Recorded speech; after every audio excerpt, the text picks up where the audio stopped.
quando nós estávamos observando, era uma questão do Enem, muito boa, bem interessante, faz a relação proverbial.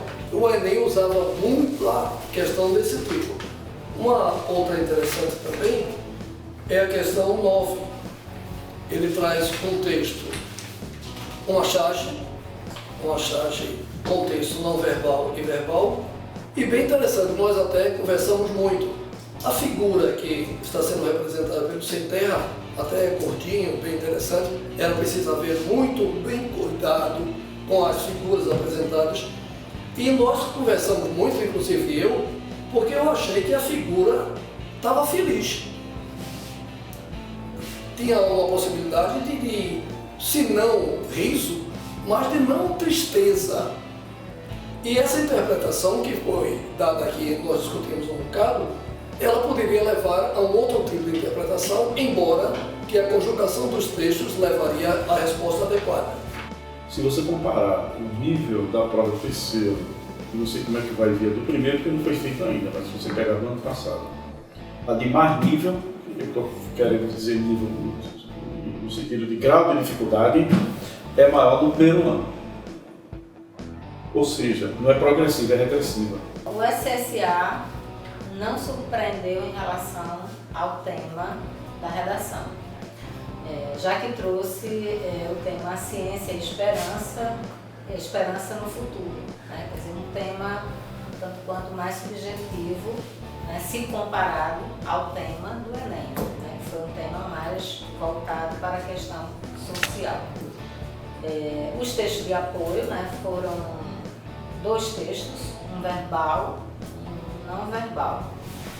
O vestibulando poderia e deveria fazer uma abordagem, né, em relação aos avanços tecnológicos e a problematizar, trazendo aí a perspectiva de melhoria, né, uma perspectiva de melhoria em relação aos avanços, de uma maneira geral, os avanços tecnológicos, as descobertas, sem deixar de trazer, por exemplo, a questão de um olhar mais ético em relação a essas descobertas. Não caberia aí uma receitinha de bolo, né, como alguns cursinhos trabalham com aquela famosa receitinha, né, de começar e terminar um texto dentro daqueles padrões, dentro daquelas fórmulas, né, daqueles chamados ganchos. Então, esse tema exige mais do aluno, né, um aluno mais de leitor de diversos outros textos, das diversas áreas do conhecimento, para aí, então, ele fazer uma discussão mais fundamentada e aprofundada sobre essa questão. Eu acho que o SSA é algo fundamental. O aluno precisa entender o que é o SSA. Ele precisa entender que ele vencerá a universidade por etapas.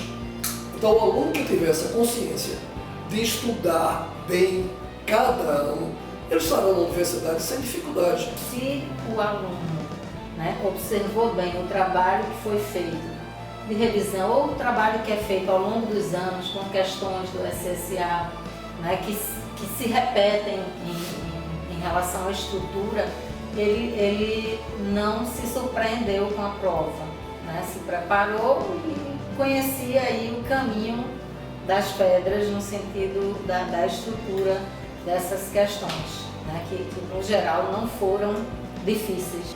A prova da UPE SSA 3 envolveu todas as questões do conteúdo do programa elaborado.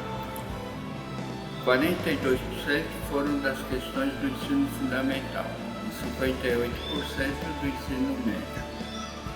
Com relação às questões, ela envolveu questões de juros, aritmética, frações, estatística, geometria espacial, geometria plana, geometria analítica e trigonometria.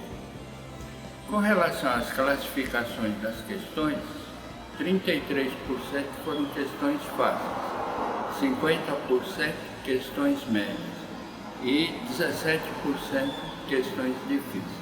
Destacando pelo ponto positivo, a gente tem a questão 15, que englobou conhecimentos dos mais variados no âmbito da geometria e da função. A gente trabalhou função de primeiro grau, a gente trabalhou geometria analítica, a gente trabalhou geometria plana nessa questão.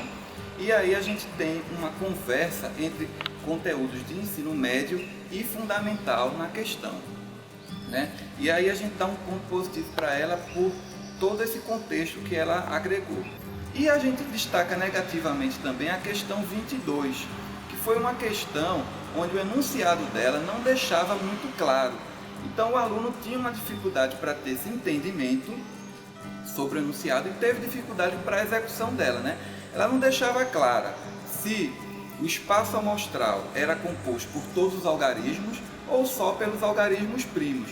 E o aluno o aluno acabou tendo dificuldade com relação a isso e se prejudicou na hora de executar essa questão.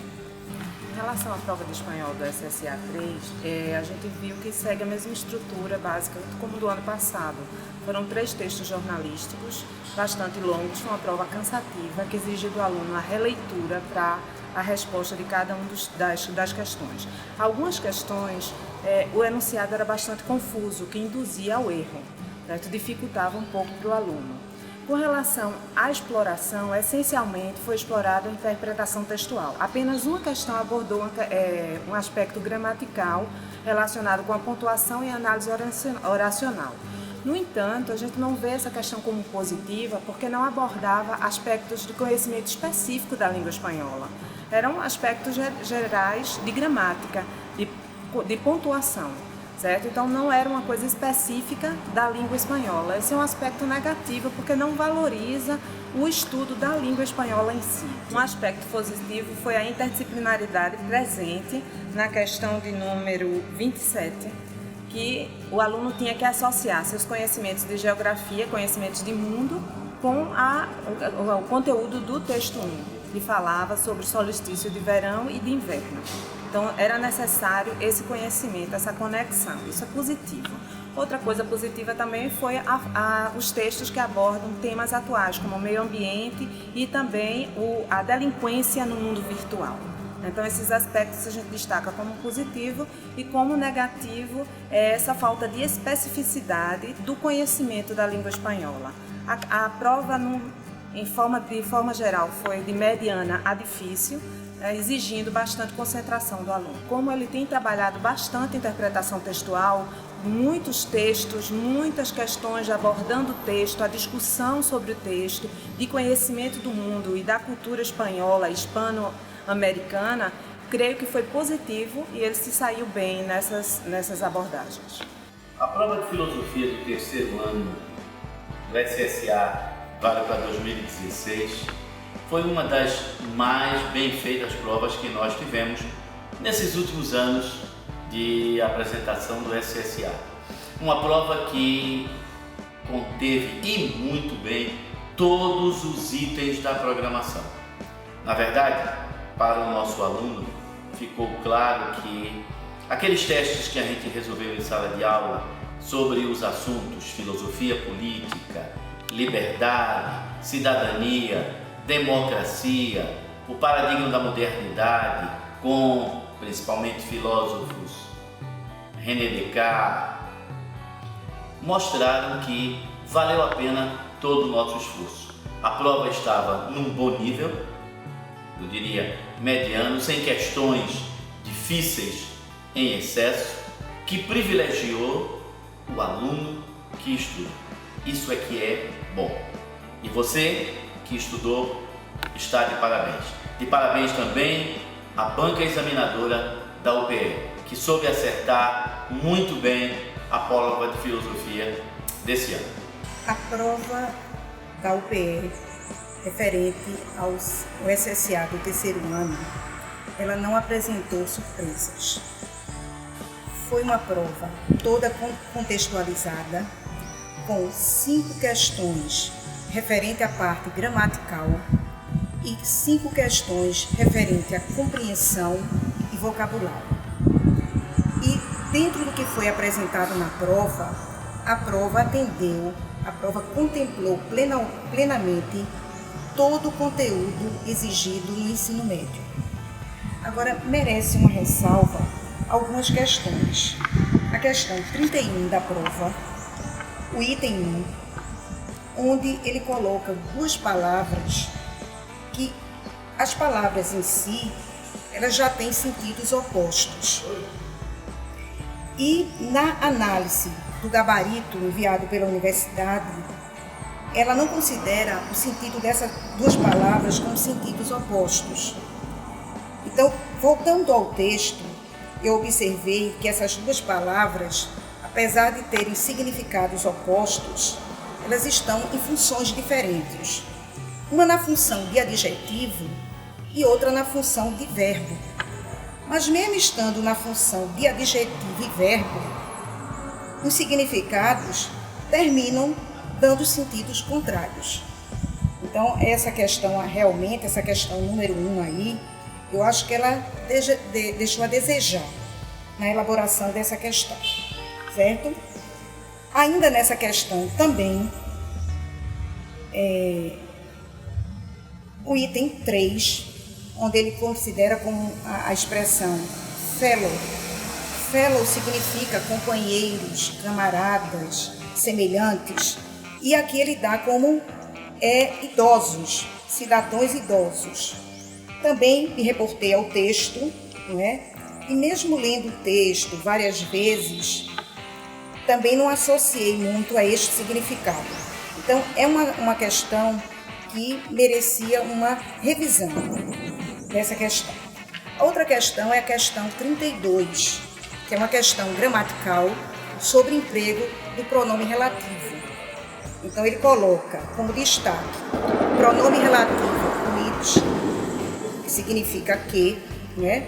E a gente, quando estuda esse pronome, a gente sabe que este pronome, ele tem como antecedente coisa, animal, né? Aqui no caso, o parque, um lugar.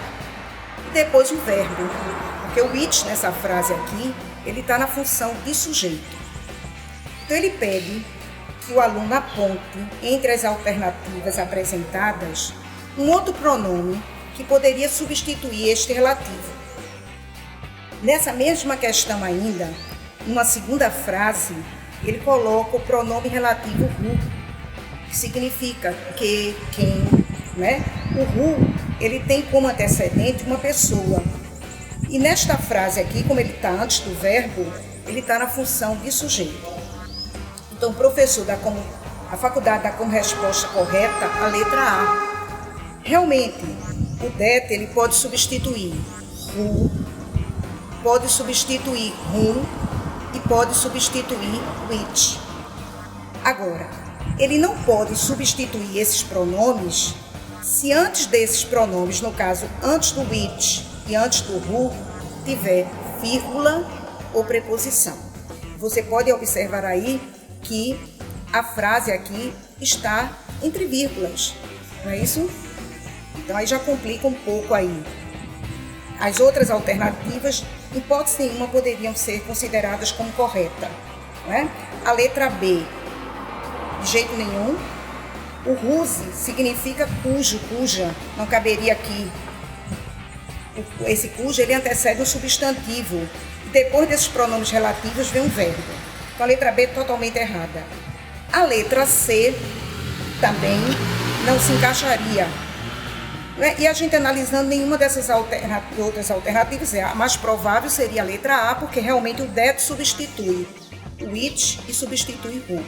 Mas o que eu estou questionando aí é a maneira como essas duas frases foram apresentadas, né? Eu gostaria também que desse uma olhadinha nessa questão 32. Certo? O resto da prova é uma prova simples, objetiva, os textos também com vocabulário bastante acessível ao entendimento dos mesmos. Então, aquele aluno que estudou, que foi dado durante o ano inteiro, né? Eu tenho certeza que ele saiu muito bem nessa prova de hoje. Que a prova de hoje atendeu plenamente às exigências do conteúdo abordado no ensino médio, principalmente o conteúdo estudado no terceiro ano. Tenho certeza que o aluno do Murakami aí com certeza saiu muito bem.